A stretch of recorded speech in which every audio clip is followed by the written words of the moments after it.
everyone, my name is Rachel. Welcome back to my channel. Today I'm bringing you guys my end of October wrap up. I do 2 wrap ups each month, so if you are interested in hearing about the books that I read in the first half of the month, definitely go check out my mid-month October wrap up.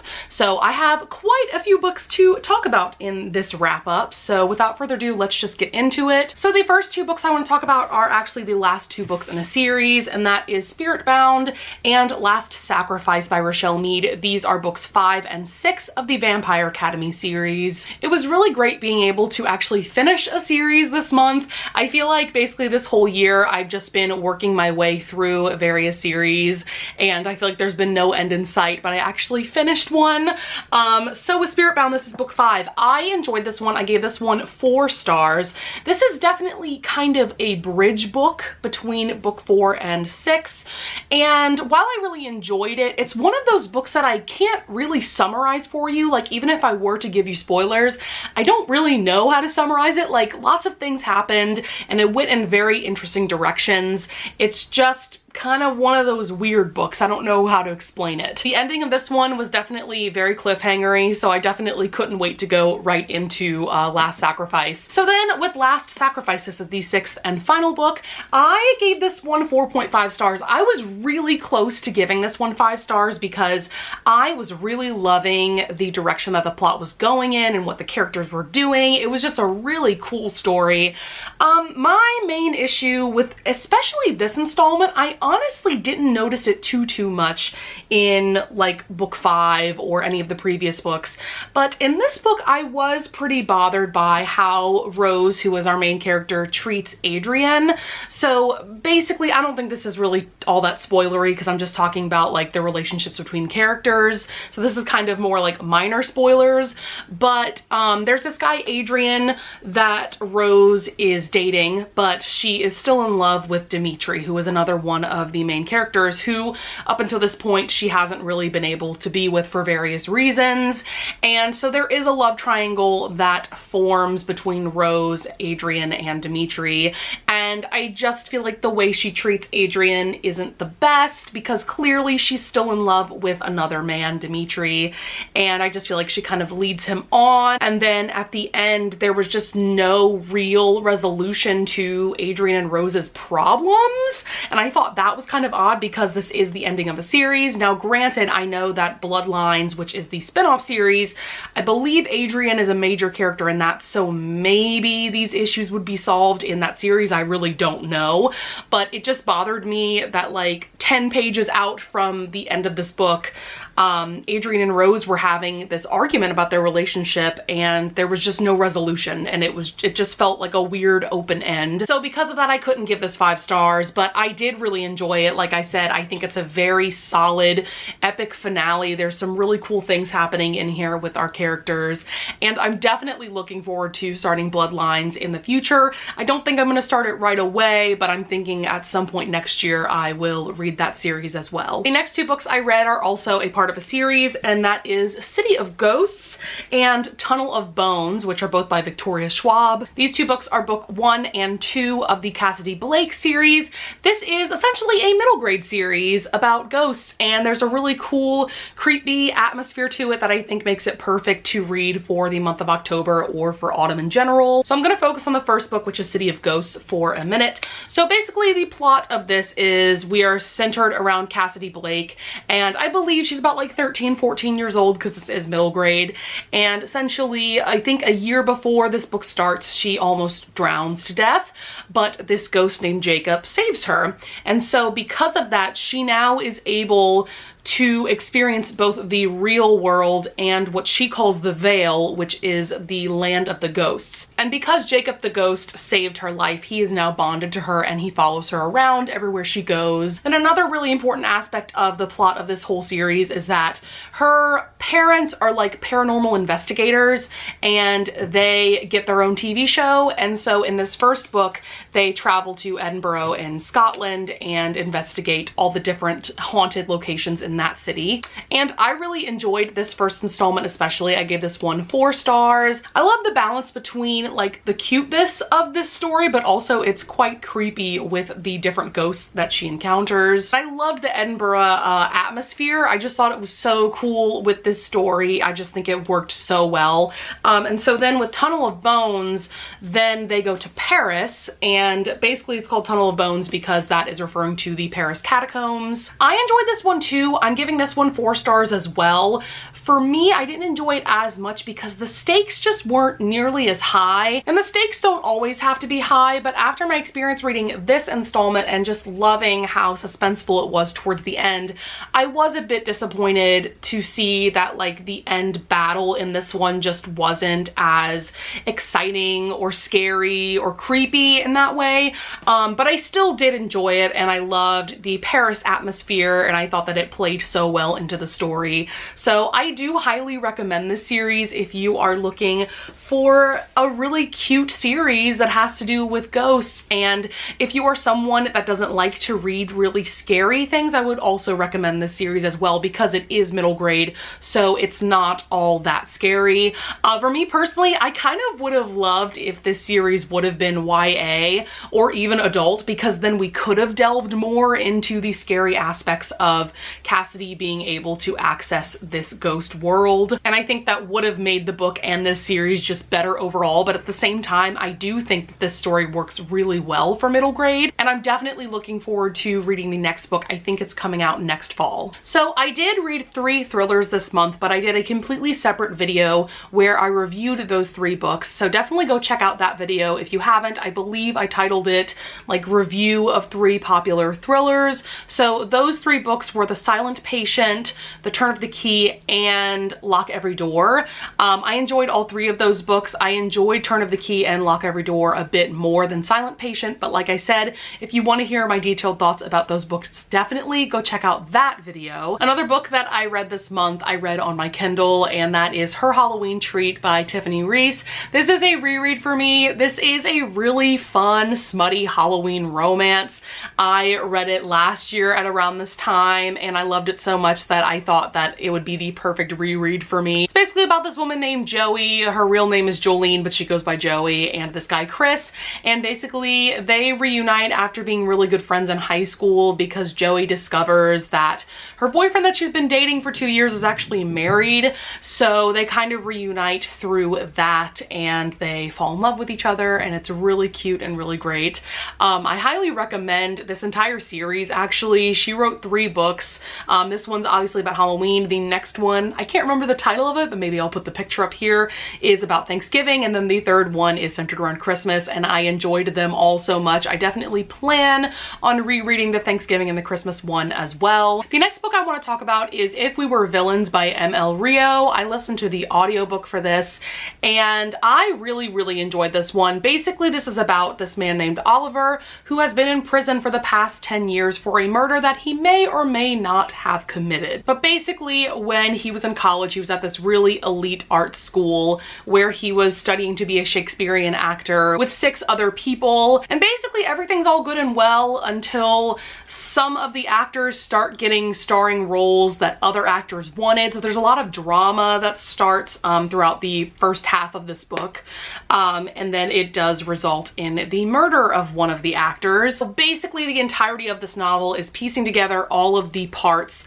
that ended up in this murder and ended up in our main character Oliver being imprisoned for 10 years. First of all, I think that this is a really intriguing and interesting, unique story that incorporates really cool elements of Shakespeare and theater in general. So I do think if you have participated in any kind of theater, whether that be musical theater or straight theater or opera, like in my case, you would really enjoy this. I particularly really enjoyed the discussions about different Shakespeare plays and different themes and elements of those plays. I thought that that was just so interesting because, to be quite honest, I've never been a huge fan of Shakespeare. I mean, we had to read the plays in high school, and Shakespeare's kind of difficult to read, you know? So I mean, I wasn't all that interested in it, but I do have to say that this book definitely made me appreciate it so much more. And overall, you know, the ending was not all that surprising, but I wasn't mad about that because I loved my reading experience, kind of reading about all of the events that led up to this eventual reveal at the end. There is one negative thing that I really want to discuss in this video about this book that I feel like not many people have brought up, like on Goodreads or anything like that.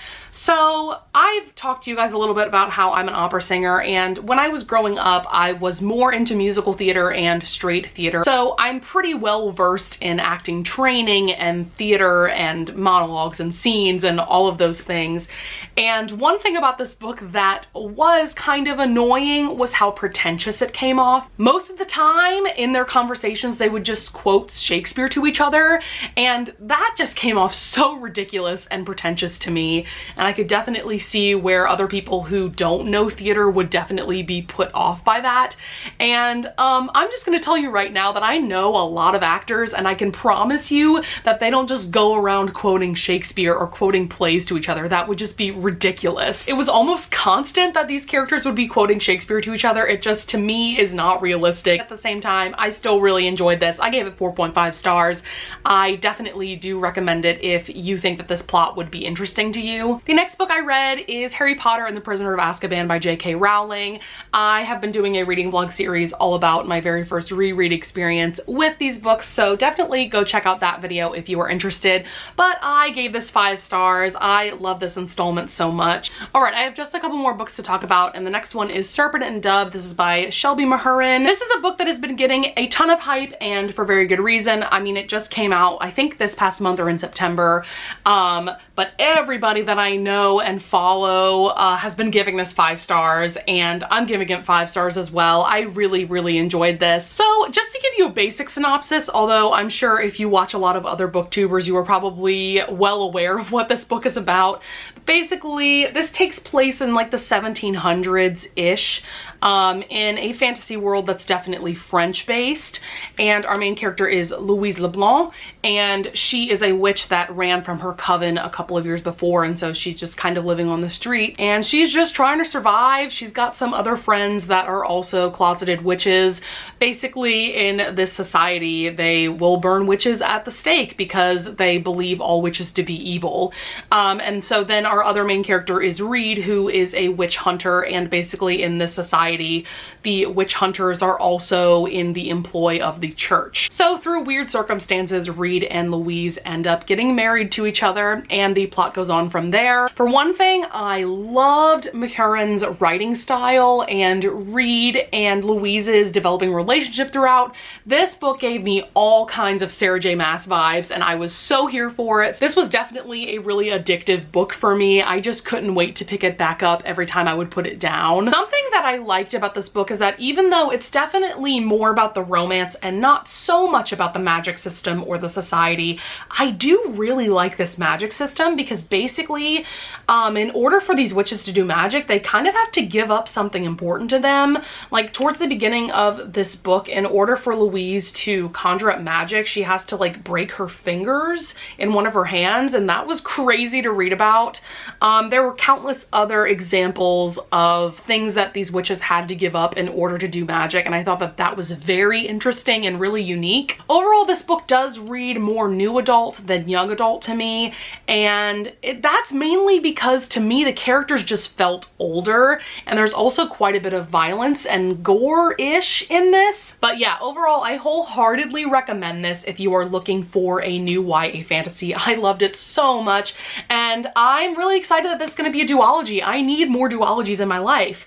And I believe the second book is coming out next fall, so I cannot wait to have that book in my hands. Alright guys, we have one more book to talk about, and it is my absolute favorite book of the month, and I love this book so much that I have 2 editions of it, and that is The Diviners by Libba Bray. So I first had this edition. This is just like the US paperbacks that matches the cover for Before the Devil Breaks You, but then I found a copy of the original hardback off of eBay for like $4, which is really exciting, and because I love this book so much, I had to buy this edition as well. well. So to say that I loved this book is quite the understatement, but this one is set in the 1920s. This is like a paranormal historical fiction YA series, and it centers around Evie O'Neill, who lives in Ohio, I believe, and she is sent to New York City to live with her uncle, who is an expert on all things occult. And Evie has this really interesting power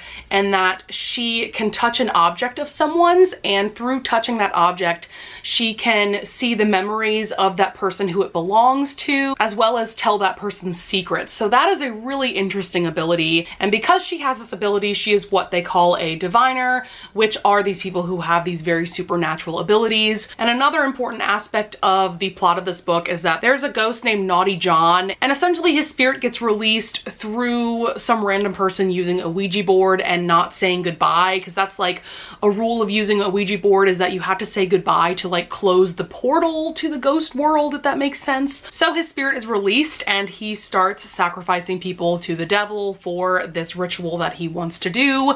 And so Evie and her friends and her uncle are basically trying to catch this killer and trying to figure out what all of this is about. There is just so much to adore about this book. Of course, I gave this 5 stars. The 1920 setting oddly feels really modern and really refreshing. Evie as our main character is just so refreshing and fun, and I don't know, I just feel like she is definitely one of the reasons why I loved this book so much. I also really love Sam Lloyd. He is a really funny character, and I'm really curious to see when Sam and Evie get together, because they definitely need to, because they are perfect for each other. I also appreciated that all of the side characters were very well developed and added a lot to this story, because you don't always get that with books, unfortunately.